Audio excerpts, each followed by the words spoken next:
As Sunnah trust, সুন্নাতে উদ্ভাসিত জীবনের জন্য।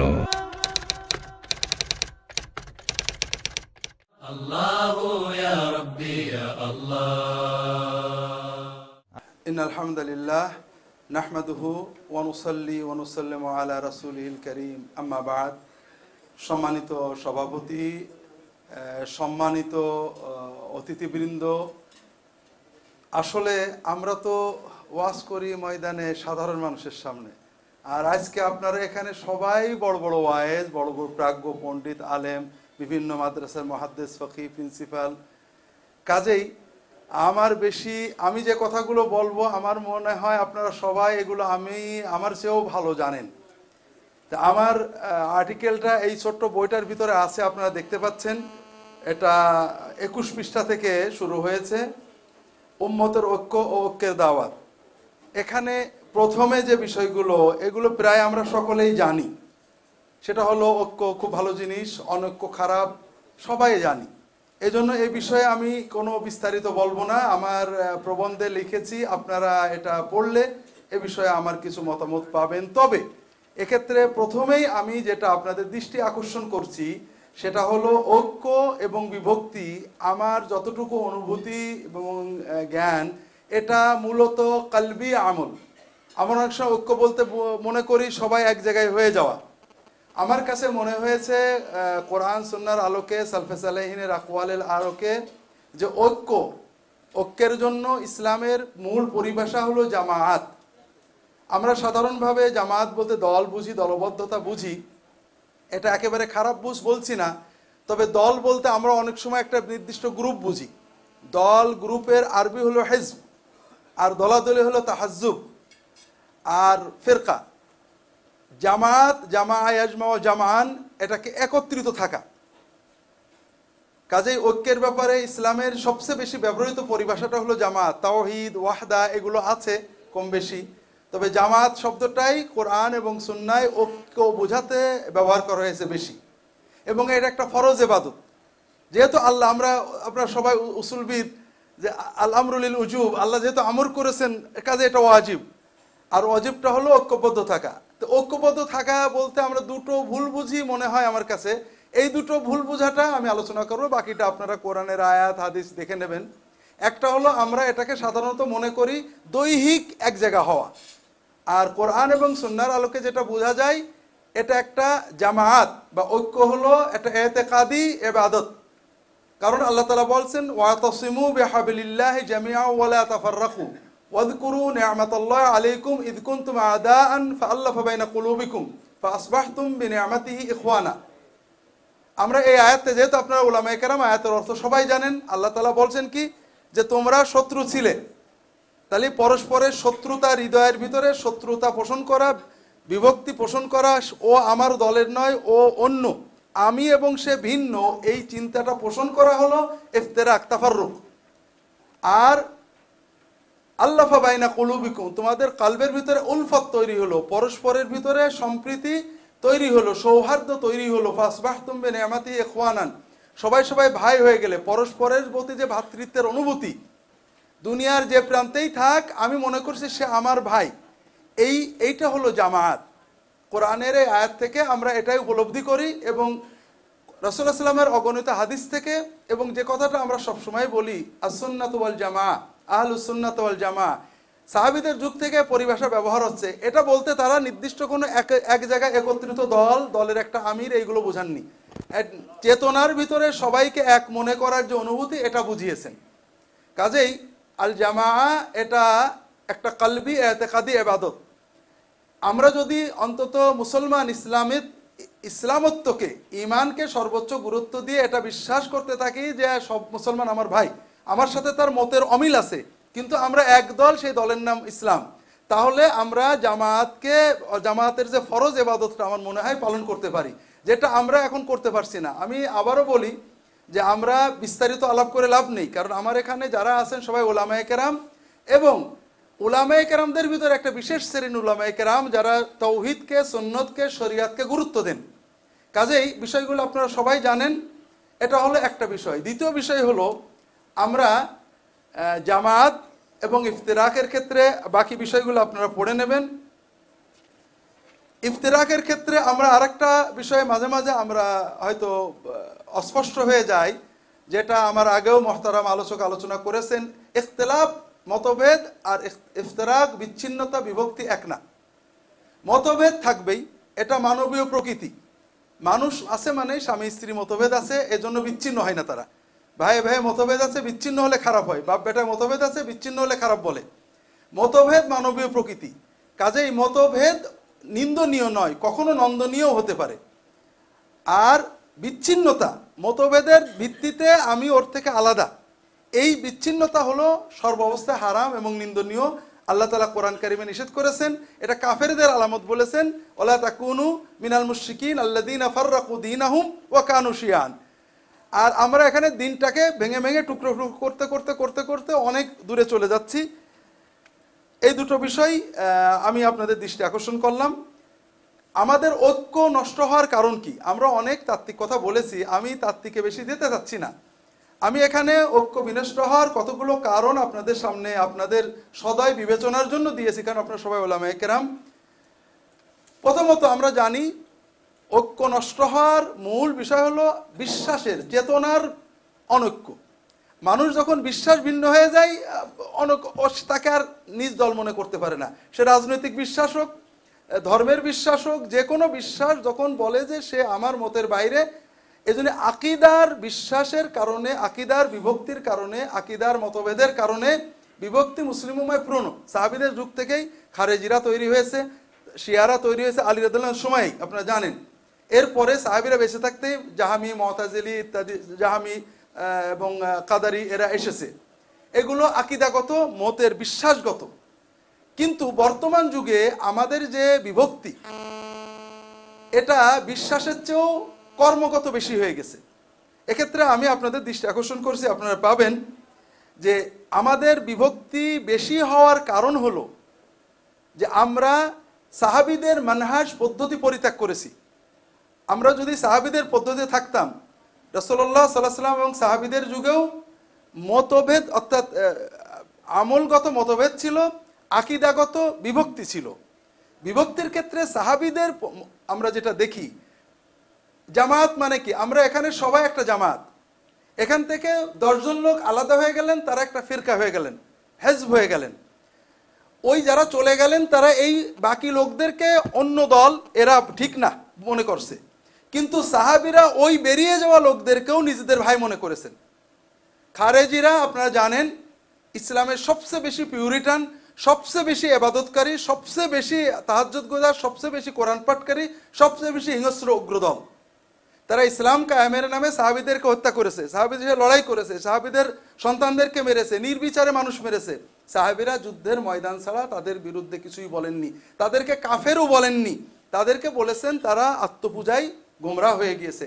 এর চেয়ে বেশি বলেননি, তাদের পিছনে নামাজ পড়েছেন, তাদের সাথে নামাজ পড়েছেন। অর্থাৎ ওরা আমাদেরই ভাই, ওরা ভুল করেছে, ফিরিয়ে আনতে পারি কিনা, ওরা আমরা আলাদা, এই চিন্তা সাহাবীরা করেছেন। আমি অন্তত এরকম দেখতে পাচ্ছি না। দ্বিতীয় হলো ফিকহি মতভেদ। আমি আপনাদের এখানে আরেকটা বিষয় এনেছি পরে, সেটা আগেই আমি বলে রাখি। সেটা হলো আমরা আজকাল যেটা দেখতে পাচ্ছি, বিভক্তি নিয়ে অনেক কথা আমরা বলছি, ঐক্য নষ্ট হচ্ছে কেন? আমরা বইয়ে পড়তাম আহলুস সুন্নাত ওয়াল জামাত, সুন্নত মানে রাসূলুল্লাহর সুন্নত, জামাত মানে ঐক্য। এর বিপরীতে সবসময় মাশায়েখরা আছেন, ব্যবহার করেন আহলুল বিদআত ওয়াল ইফতিরাক অথবা আহলুল বিদআত ওয়াল ফুরকা। তার মানে যারা বেদাতপন্থী তারা দলাদলি করে।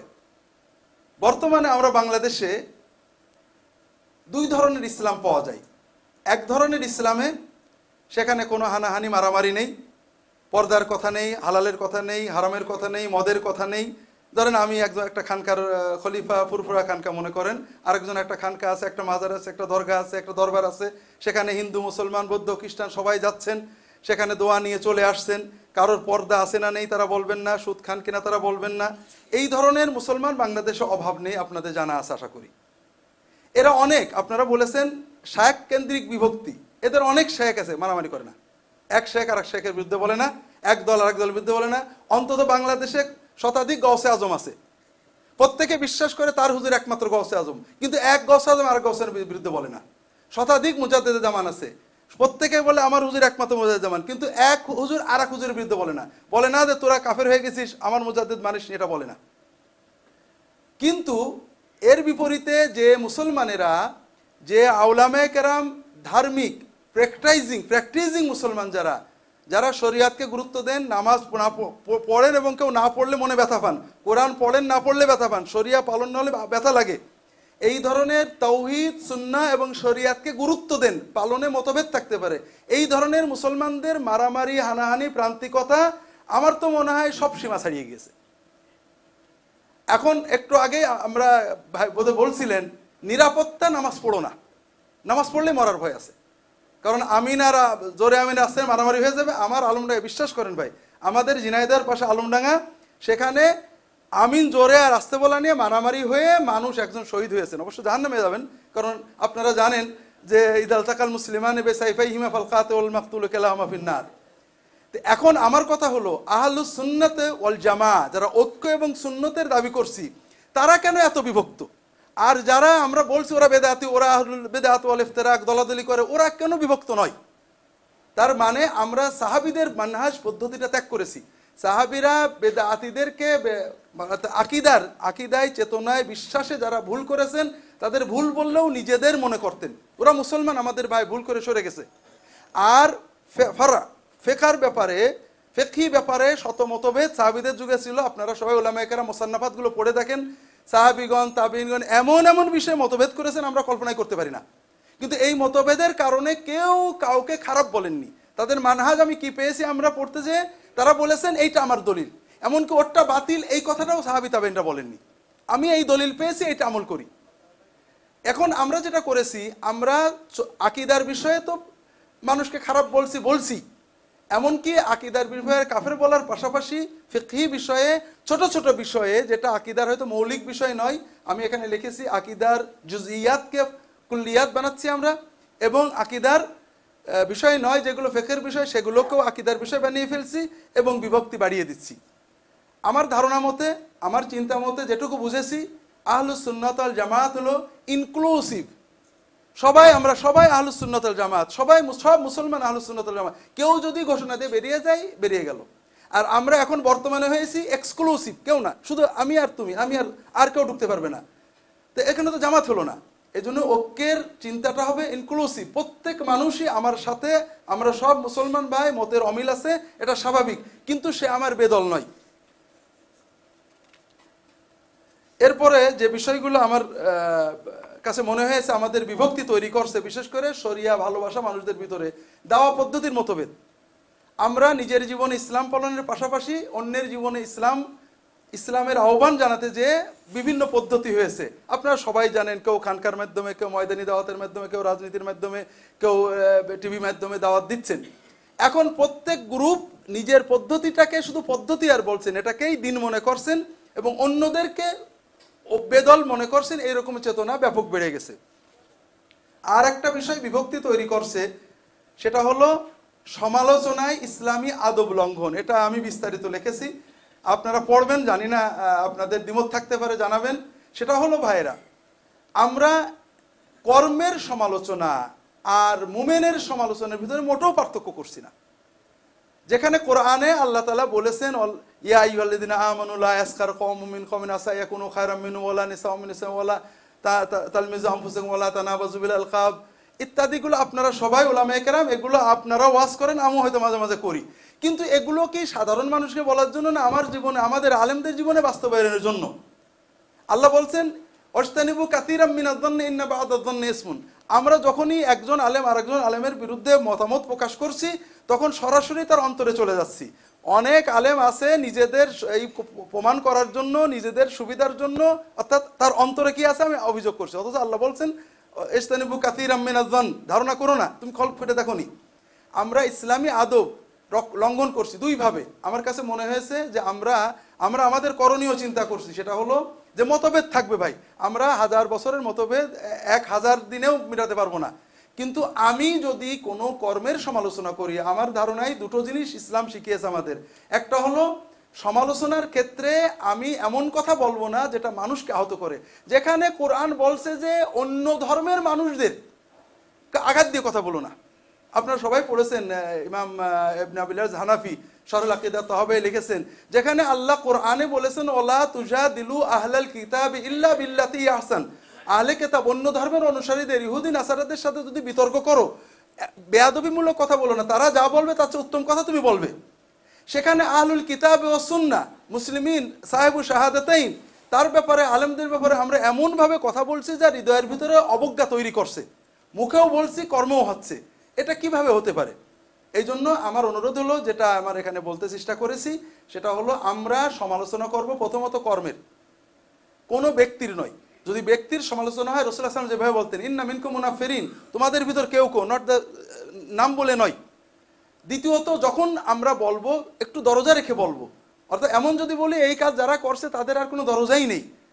ইসলাম এইভাবে সাহাবীরা বিশেষ করে ফিকহি ব্যাপারে এমনকি আকীদার ব্যাপারেও এই ধরনের প্রান্তিকতায় জাননি বলে আমার কাছে মনে হয়েছে। আপনারা যদি বিষয়টা চিন্তা করেন হয়তো আরও কিছু বিষয় জানবেন। ইমানি ভ্রাতৃত্বের অবমূল্যায়ন, অর্থাৎ আমাদের ভিতরে ইমান আছে, স্বীকার করছি, একজন মানুষ মুমেন, আমি তাকে কাফের বলতে পারছি না। এখানেও সাহাবীদের সাথে আমাদের ভিন্নতা আছে। তাদের কথা ছিল মানুষকে কিভাবে মুমেন বলা যায়। যেমন আলী রাদিয়াল্লাহু তাআলার বিরুদ্ধে যুদ্ধ করেছে খারেজিরা, শেষ পর্যন্ত তাকে হত্যাও করেছে, অ্যাসাসিন করেছে, তার সৈন্য মেরেছে, তার আত্মীয় স্বজন মেরেছে, খাঁটি মুসলমান সাহাবীদের হত্যা করেছে। তারপরেও আলী বলছেন না ওরা কাফের নয়, ওদেরকে কি করে আমি কাফের বলবো? তাহলে ওরা কি? ওরা উগ্রতার কারণে বিভ্রান্ত হয়ে গিয়েছে, এর চেয়ে বড় বলতে পারেননি তিনি। আর আমরা মানুষদেরকে ঠেলে বের করে দেওয়ার জন্য, অর্থাৎ ইমানদারকে ইমানদার না বানিয়ে কাফের বানানোর জন্য প্রান্তিকতায় চলে যাচ্ছে। আমরা মাঝে মাঝে মশকরা করে বলি যে আমাদের দেশে অনেক বিষয়ে মতভেদ থাকলেও একটা বিষয়ে কোনো মতভেদ নেই, আর সেটা হলো বাংলাদেশের সব মুসলমান দোজখে যাবে। এ ব্যাপারে কারোর কোনো মতভেদ নেই ভাই, কারণ আমি বলছি আপনি বলছেন আমি, সব মিলিয়ে দেখা যাবে যে একজন মুসলমানও বেহেশতে যাওয়ার মতো নেই। কারণ বেহেশতের জিম্মাদারি মনে হয় আমরা নিয়ে নিয়েছি। আল্লাহু আকবার। আমরা কেন এরকম বলবো? আমরা বলতে পারি যে এইটা যার ইমানের স্বীকৃতি দিচ্ছি, আমি একজন মানুষ অনেক অপরাধ করে কিন্তু তার ইমানটা গেল কোথায়? তার ইমান আমার সামনে পাহাড়ের মতো দাঁড়াবে না, সেই তার ভিতরে অন্তত আল্লাহকে একমাত্র মাহবুদ মেনেছে, মুহাম্মদ নবী মেনেছে। ভুলভ্রান্তি হতে পারে কিন্তু এই ইমানটা তো সবচেয়ে বড় ওজনের, আমার সামনে পাহাড়ের মতো দাঁড়িয়ে আছে। আমি তার বিরুদ্ধে অনেক কথা বলতে পারি কিন্তু তাকে অবজ্ঞা করতে পারি না।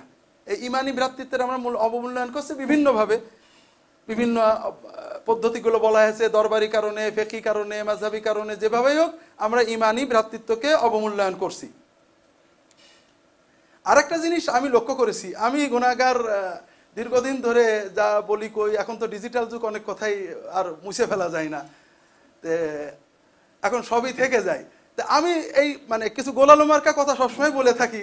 তো এই গোলালো বলতে যে যাদের কাছে বলি তারা সবসময় কি করেন, অন্যদের প্রান্তিকদের অজুহাত দেন। আমি যখন হয়তো সালাফি মানহাজের, আহলে হাদিস মানহাজের কাউকে বলি যে ভাই একটু রয়ে শুয়ে বলতে হয়, ঠিক আছে এটা আপনি বলেন যে এটা সহি আপনি পেয়েছেন, কিন্তু ওইটা করলে নামাজ হবে না বা ওটা একেবারে কিছু না, বলে একটু রয়ে শুয়ে বলেন, অথবা অন্তত গালি দিয়েন না।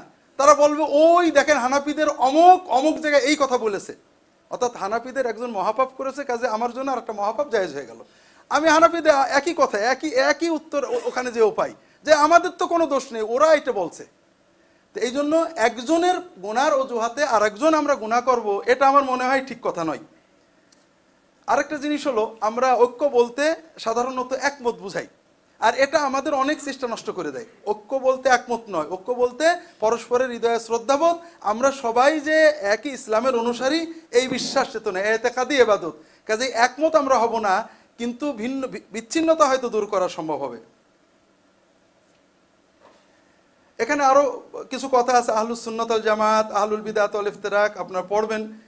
বিভক্তির পরিণতি এবং বর্তমান অবস্থা, ভবিষ্যৎ ধারণা একটা পয়েন্ট আছে এখানে, আপনারা বইয়ে পড়বেন। আমরা ময়দানে কাজ করি, বিভক্তির কারণে যেটা হচ্ছে আপনাদের আগেই বলেছি, আমরা তাত্ত্বিক কথা বলছি না, প্র্যাকটিক্যাল কিছু কথা আপনাদের বোঝানোর চেষ্টা করছি, শেয়ার করছি আপনারা ওলামায়ে কেরাম।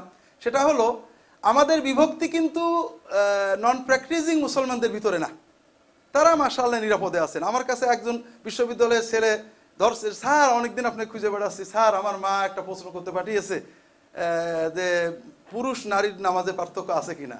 কেন বাবা, কি সমস্যা? খুব সমস্যা আছে আমাদের এলাকায় এই নিয়ে। তোরা ঠিক আছে, তোর আম্মাকে বলো নামাজটা বাদ দিয়ে দিতে, কারণ বেনামাজিদের কোনো সমস্যা নেই আল্লাহর মধ্যে। বিশ্বাস করেন বেনামাজিদের কোনো সমস্যা নেই, খুব ভালো আছে তারা। তো এখন বিষয় হলো যে বর্তমানে যেটা হয়েছে, যারা প্র্যাকটিসিং না তারা তো প্রত্যেকে যার যার বিষয় নিয়ে আসেন। প্র্যাকটিসিং মুসলমান যারা, তারা আমরা এত বেশি ঝগড়া করছি। আমি ময়দানে কিছু কাজ করি, এটা আল্লাহ ভালো মন্দ জানেন। বর্তমানে বাংলাদেশে গ্রামে গঞ্জে গেলে দেখবেন মুসলমান বহু গুণে খ্রিস্টান হচ্ছে। এছাড়া কাদিয়ানি, শিয়া, বাহাই, কোরআনপন্থী বিভিন্ন মানে অ্যাকিউট বিভ্রান্তি সমাজে ছড়াচ্ছে।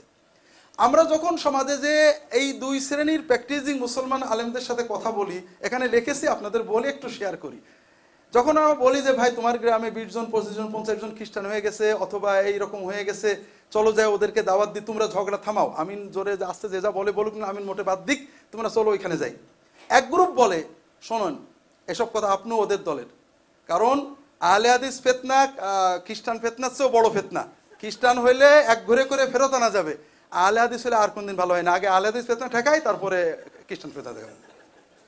এরপরে আরেক গ্রুপ, এখন মাঠের খেয়ে গেলাম আরেক গ্রুপের কাছে। আরেক গ্রুপ বলছে দেখেন ওই যে বেনামাজি হানাফি, ওরা তো আদৌ মুশরিক, ওরা ইসলাম নামের কলঙ্ক, ওরা খ্রিস্টান হয়েছে ভালো আসছে, আমরা ইসলামটা পবিত্র হবে, ওসব বাদ দেন, আমরা সহি কথা বলবো, যত গোলমালাই হোক।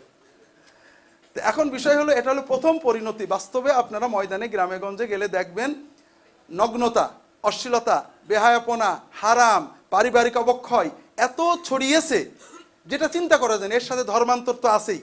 আমরা দিনী ওয়াজ মাহফিলে দাওয়াতে অধিকাংশ ক্ষেত্রে প্রায় 90% দাওয়াত হচ্ছে এই ছোট ছোট ইখতিলাফি বিষয়ে। একজন ওয়াইজে মিলাদের পক্ষে বলছেন, আরেকজন মিলাদের বিপক্ষে। ওই গ্রামে হাজার হাজার বেনামাজি আছে, এগুলো নিয়ে কথা হয় না। মানুষের পারিবারিক বাঁধন ছিঁড়ে গেছে, পারিবারিক হিংস্র বাড়তে, তালাক বেড়ে গেছে, হারাম বেড়ে গেছে, এগুলো নিয়ে কথা হয় না। মানুষ বিনা চিকিৎসায় মারা যাচ্ছে, এগুলো নিয়ে কথা হয় না। আবার আমরা কেউ যে মানে মাযহাবের পক্ষে, কেউ যে মাযহাবের বিরুদ্ধে বলছি ঘন্টার পর ঘন্টা জমজমাট, কিন্তু এগুলো নিয়ে কথা হচ্ছে না। এর ফলে ভিতরে ভিতরে অবক্ষয়, ধর্মান্তর ব্যাপক বেড়ে যাচ্ছে। এটা বাড়তে থাকলে আসলে মনে হয় না যে আমাদের কারোর জন্যই ভালো হবে। আরেকটা জিনিস, আমরা আকিদা তাহাবিয়া ইমাম তাহাবি বলছিলেন যে আহলুল উলামা সালাফে মিনাস সাবিকিন আহলুল হাদিস ওয়াল আসার ওয়া আহলুল ফিকহ ওয়ান নাযার নুহসিনু যান্না ফীহিম ইলা, যারা সালফে সালিহিন উলামায়ে কেরাম, আহলে হাদিস এবং আসার, আহলে ফিকহ এবং নাযার, সবাইকে আমরা ভালোবাসি, তাদের ব্যাপারে ভালো ধারণা পোষণ করি। এই কথাটার ব্যাখ্যায় আমাদের শেখ আব্দুল আজিজ আল শেখ লিখছিলেন যে ইসলাম আসছে সাহাবীদের থেকে, এই জন্য সাহাবীদের ব্যাপারে খারাপ ধারণা আসলে ইসলাম পাওয়া যায় না, কারণ কোরআন তো তারা দিয়েছেন, হাদিস তারা দিয়েছেন। ঠিক তেমনি ওলামায়ে কেরামের মাধ্যমে মানুষ ইসলাম জানে। আলেমদের প্রতি শ্রদ্ধাবোধ হৃদয়ের গভীরে নিটুট বাংলাদেশের মুসলমানদের। যত মিডিয়া বলেন, এনজিও বলেন, যতই আলেমদের খারাপ বলা হোক, নাটকে দাড়িওয়ালা হুজুরদেরকে খারাপ চিত্র করা হোক, আলেমদের প্রতি শ্রদ্ধাবোধ কিন্তু কমে না। কিন্তু যখন একজন আলেম আরেকজন আলেমের বিরুদ্ধে, আমরা বলেই চলেছি, বিশেষ করে মিডিয়ার যুগে, বিশ্বাস করেন ভাইরা, এখন আমাদের সকলের ওয়াজ এক জায়গায় জমা হয়ে আছে, যেটার নাম ইন্টারনেট। আমি দীর্ঘ না করে ফেলি, আমাদের সকলের ওয়াজ এক জায়গায় জমা হয়ে আছে ইন্টারনেটে। আমার যেটা ধারণা হয়েছে, আমাদের বাংলাদেশের মাত্র 15-20% মানুষ প্র্যাকটিসিং, যারা নামাজ কালাম পড়েন বা এরা কোনো না কোনো দলের অনুসরণ করেন, কেউ আহলে হাদিস, কেউ হানাফি, কেউ ফুরফুরা, কেউ চরমনাই, কেউ শর্ষিনা ইত্যাদি। আর বাকি সাধারণ মুসলমান ইসলাম ভালোবাসে, মাঝে সাঝে নামাজ পড়ে, মাঝে মাঝে পড়েও না, কিন্তু ঈমান আছে। নির্দিষ্ট একটা সমস্যায় সে অস্থির হয়ে যায়, ইসলাম কি বলে, হয় বউয়ের সাথে ঝগড়া হয়েছে, নাহলে বাপের সাথে সমস্যা হয়েছে, অথবা চাকরি নিয়ে সমস্যা হয়েছে, সে ইসলামের একটা সমাধান চায়। সে হয়তো নামাজও ঠিক করে পড়ে না, কিন্তু তার ভিতরে ঈমান আছে, ইসলামের সমাধান সে চায়। এখন সে ইসলামের সমাধান খুঁজতে আলেম সার্চ করে। সে দেখা গেল আব্দুল্লাহ জাহাঙ্গীর, ইহুদিন আসারের দালাল, অমক ইহুদিন আসাদ, অমক ইহুদিন আসাদ, অমক এতে অমক, অর্থাৎ সমাজের যত আলেম ভালো আছেন প্রত্যেকের ব্যাপারেই সে খারাপ কথাগুলো পাবে। একমাত্র একান্ত যারা শরিয়াত মানে না, একেবারেই নগ্নতা নিয়ে আসেন, তাদের ব্যাপারে কোনো খারাপ কথা পাবে না। তাহলে এই সকল আলেমদের চরিত্রহননের মাধ্যমে আমরা কি করছি? প্রত্যেকের আলেমের নাম ধরে নাম ধরে নাম ধরে নাম ধরে, দল গ্রুপের নাম ধরে নাম ধরে নাম ধরে আমরা যেটা করছি, এটাতে ইসলামের জড় কেটে যাচ্ছে। আমার কাছে মনে হয়েছে, আমি একবার টিভিতে তাকে বলছিলাম, একজন কোহর আপত্তি করছিলেন যে আমরা দুটো জিনিস বলে ভুল করছি। একটা হলো আমরা সহিহ হাদিস মতো চলতে হবে, এটা ঠিক কথা। আরেকটা যখন বলি দেশের মানুষ কেউ কিছু বোঝে না, আলেম ওলামা কেউ কিছু বোঝে না, এটাতে কি হয়, সাধারণ যুবক, সাধারণ মানুষদের ভিতরে আলেমদের সাথে যে নাড়ি, এটা কেটে যায়, সে অস্থির হয়ে যায়। আমরা সমাজে দেখেছি, একজন মানুষ একটা কোরআন নিয়ে গেছে। আমাদের দেশে যে খ্রিস্টান মিশনারি কর্মতৎপরতা আছে, তার একটা হলো মোবাইলের মাধ্যমে। আমার ঝিনাইদহে একটা ছেলে ইঞ্জিনিয়ার, আইটি ইঞ্জিনিয়ার, একটা কোম্পানির আইটি বিশেষজ্ঞ, তাকে কোম্পানি দিয়েছে, স্কাইপ দিয়েছে ফ্রি। সে আসছে যেভাবেই হোক, তার ওই স্কাইপিতে চ্যাট করে বিভিন্ন এলাকার ওই প্যারাগুয়ে, উরুগে, বিভিন্ন জায়গার, তুমি আর কি ধর্ম, আমার বাড়ি উরুগে, আমার ধর্ম খ্রিস্টান, তোমার ধর্ম কি, কোনোদিন শুনিনি। এরা সবাই ট্রেন্ড প্রিচার খ্রিস্টান। এরপরে তারা প্রশ্ন করে, প্রশ্ন কি, আমার কাছে প্রশ্ন নিয়ে আসছে এক গাদা। প্রশ্ন হলো, অনেক মানুষ, হু কিল মেনি পিপুল। দ্বিতীয় প্রশ্ন, who order to kill people not for following religion. এরকম অনেক প্রশ্ন আছে। এখন আপনিও দর কেটে দিয়েছেন, আলেমরা ভালো না, ও কোরআন পড়ে থাকছে, তাই তো কোরআনে তো যুদ্ধের কথা আছে, তাই তো মোহাম্মদ সাল্লাহ সাল্লাম তো যুদ্ধ করেছেন, তো ও কার কাছে যে সমাধান নেবে। যাই হোক, আমি তাকে বললাম যে তোমার দুটো প্রশ্নের উত্তর আমি নিজে দিয়ে দেব, তুমি তাকে মেল করে দাও, এরপরে রেসপন্স দেখো। তা প্রথম প্রশ্ন, যেহেতু আপনাদের মনে প্রশ্ন বলে ফেলেছি, হয়তো প্রশ্নটা আপনাদের মনে দাগ কাটবে, হু কিল্ড মেনি পিপুল। তা আমি উত্তরে লিখলাম, God of the Old Testament killed millions of innocent people according to the Bible. And according to the Bible, Jesus Christ is God of the Old Testament. So, he killed many people. বাইবেলে পুরাতন নিয়মের যিনি ঈশ্বর, যাকে ঈশ্বর বলা হয়েছে, তিনি মিলিয়নস অফ ইনোসেন্ট পিপুল কে হত্যা করেছেন বলে বাইবেলই বলেছে, নির্বিচারে। আর যেহেতু খ্রিস্টান বিশ্বাস অনুযায়ী যীশু খ্রিস্ট পুরাতন নিয়মের ঈশ্বর, জিহোবা, কাজেই তিনি সবচেয়ে বেশি মানুষ হত্যা করেছেন। আমি 2 পৃষ্ঠার কোটেশন দিয়েছি বাইবেল থেকে বিভিন্ন। দ্বিতীয়টা লিখছি, who order to kill people, Jesus Christ order to kill people for not following him. এটা লুক আছে, লুকের 17 অধ্যায় আছে, those mine enemy that would not I reign upon them, bring them here and slay them before me. যারা আমার রাজত্ব পছন্দ করে না, তাদের আমার সামনে এনে আমার সামনে জবাই করো। এরপর আরো কোটেশন দিছি, এটা কারোর উপর আক্রমণ উদ্দেশ্য নয়। উদ্দেশ্য হলো যে এই যে একতরফা বিভিন্ন অপপ্রচার চলছে, এটার জন্য তার মনে যখন প্রশ্ন জাগে, ও যাবে কার কাছে? আব্দুল্লাহ জাহাঙ্গীর ইহুদিন আসারার দল, ডাক্তার জাকির নাইক ইহুদিন আসারার দল, ডক্টর সাইফুল্লাহ ইহুদিন আসারার দল, কাজী ইব্রাহিম ইহুদিন আসার দল, শাহুল্লাহ ইহুদিন আসারার দালাল। ও যাবে কার কাছে? তাহলে উত্তরটা কোথায় পাবো? তো আস্তে আস্তে অন্য দলে বিভ্রান্ত হয়ে যাবে। এই জন্য আলেমদের ব্যাপারে আমার অনুরোধ হলো, আমরা সমালোচনা করি কর্মের, ব্যক্তির নয়। এটা আমি মাঝে মাঝে আমার সাধারণ মানুষদের, ওলামায়ে কেরামদের জন্য নয়, সাধারণ মানুষদের জন্য আমি উদাহরণ দিই যে একটা নাপাক দ্রব্য নাপাক, কিন্তু ওই নাপাক দ্রব্যটা যদি জগের পানিতে যায়, পানি পুরোটাই নাপাক, কিন্তু ওটা যদি পুকুরে ফেলে দেওয়া হয়, পুকুরের সব পানি নাপাক হয় না। একটা কর্ম বেদাত হতে পারে, হারাম হতে পারে, একটা মানুষ যদি শুধু এই কর্মটা করে সে গুনাহগার হতে পারে, কিন্তু একজন আলেম দিনের দায়ী ইজতিহাদি ভুলের কারণে ওই কর্ম করেছেন, এই এক কর্মওয়ালা আর ওই অনেক কর্মের ভিতরে এক কর্ম, এটা এক হতে পারে না। এই জন্য আমাদের আলেমদের দায়ীদের সমালোচনা করার ক্ষেত্রে খুবই সচেতন হওয়া দরকার বলে আমি মনে করি। আর বিভক্তির পরিণতি হিসেবে আমাদের জন্য যেটা, আমি হানাহানির কথা আপনার বলেছি, মারামারি শুরু হয়েছে রমজান আসলে 8 টাকাত 20 টাকাত নিয়ে তারা মারামারি শুরু হয়ে যায়। এজন্য গত রমজানে আমি একটা বক্তব্য বলছিলাম, কিছু মজার কথা, কেউ মাইন্ড করবেন না। আমি বলছিলাম যে ভাই, সৌদি আরবের আলেমদের ইমান খুব দুর্বল, আর আমি সৌদি আরবে থেকে দুর্বল ইমান হয়ে গেছি। কারণ সৌদি আরবে 8 টাকাত না তারাবি হয় ব্যাপক, 20 টাকাত কোনো কোনো মসজিদে, রিয়াদেও কোনো কোনো মসজিদে হয়। 8 টাকাও তো চলে, 20 টাকা তো চলে। কেউ কারোর বিরুদ্ধে চ্যালেঞ্জও করে না, কেউ কারোর বিরুদ্ধে ফতোয়াও দেয় না, কেউ কারোর খারাপও বলে না।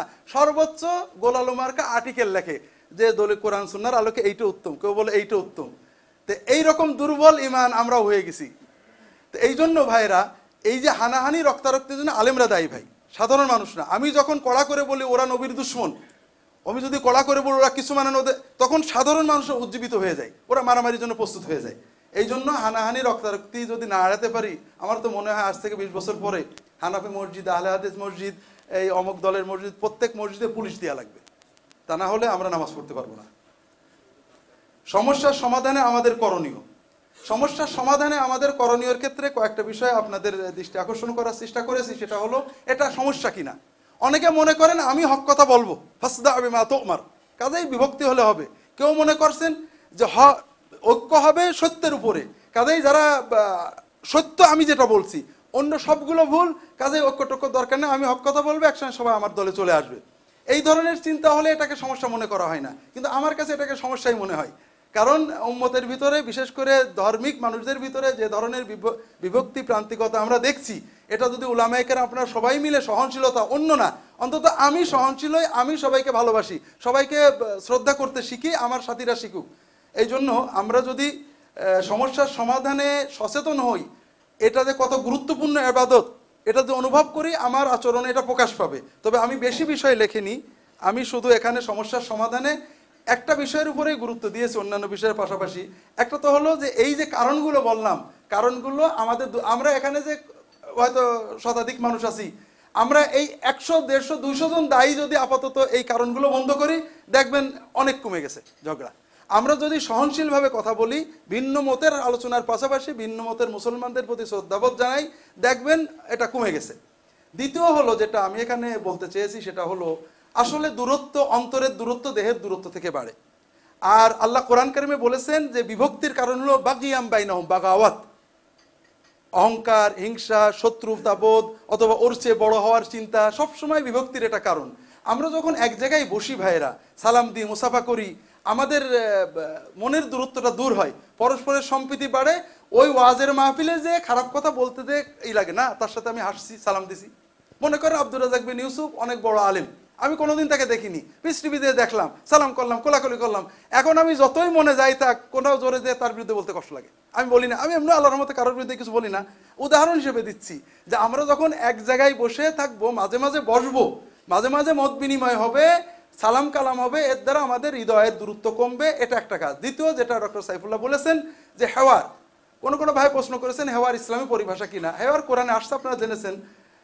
তবে এটা হেওয়ার বলি অথবা মুনাজারা বলি, মুনাজারা বা জেদাল এটা ইসলামের সাহাবীদের যুগে ছিল না। আপনারা জানেন মুতাজিলিরা ক্ষমতায় আসার আগে এই যে আমরা এখন বাহাস নামে বিতর্ক করি, এক দল একমত নিই, আরেক দল আরেক মত নিয়ে প্রত্যেকে নিজের মত জয়ী করার চেষ্টা করি, এটা ইমাম গাজালিও বিস্তারিত লিখেছেন। মুতাজিলিরা আসার পরে ইসলামের কুরুনে সালাসা আরবা যাওয়ার পর থেকে এটা আসছে। ইসলামে যেটা আছে সেটা হলো হেওয়ার বললে ভালো বোঝা যায় যে প্রত্যেকেই আমরা আলোচনার মাধ্যমে একটা সত্যে পৌঁছানোর চেষ্টা করি। যদি একমত নাও হতে পারি, পরস্পরের শ্রদ্ধাবোধ থাকবে। এখন যদি আমি ডক্টর সাইফুল্লাহকে বলবো এবং আপনারা এখানে যারা আছেন সবাই, যদি আমরা নির্দিষ্ট কিছু বিষয়, একটা ছোট্ট বিষয়, ছোট হোক, বিশ্বাস করেন ভাইরা, বাংলাদেশে একটা বিষয়ে যদি বাংলাদেশের বিভিন্ন মতের 10 জন আলেমের সিগনেচার করে একটা মত যায়, সমাজের লক্ষ লক্ষ যুবক উজ্জীবিত হবে, না মুসলমানরা আলেমরা অন্তত একটা বিষয় একমত হয়েছে। তা আপনারা যদি পারেন এই ধরনের কিছু করা, যে আমরা বিভিন্ন মতের আহলে হাদিস, সালাফি, হানাফি, কওমি, আলিয়া, সৌদি আরব, দারুল উলুম দেওবন্দ, বিভিন্ন মতের আলেমরা একটা বিষয় নিয়ে আলোচনা করবেন সৌহার্দ্যপূর্ণভাবে। একমত হলে আলহামদুলিল্লাহ, দ্বিমত হলে লিখবেন যে এই বিষয়ে আমরা দ্বিমত করলাম। এই যে এক জায়গায় বসে দ্বিমত করলাম, এটাও উম্মতের জন্য অনেক কল্যাণকর বিষয় হবে। আমি সবাইকে এ ব্যাপারে আহ্বান জানাচ্ছি।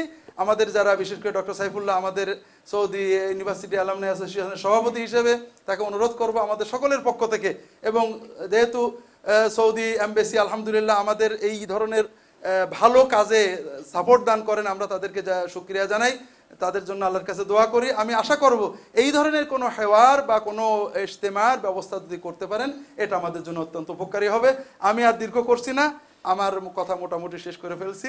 আপনাদের কোনো মুদাখালাত মানে প্রশ্ন নয়, আপনাদের সমালোচনা বা সংযোজন থাকলে আপনারা বলবেন। আল্লাহু আলাম। আল্লাহুম্মা সাল্লি আলা মুহাম্মদ।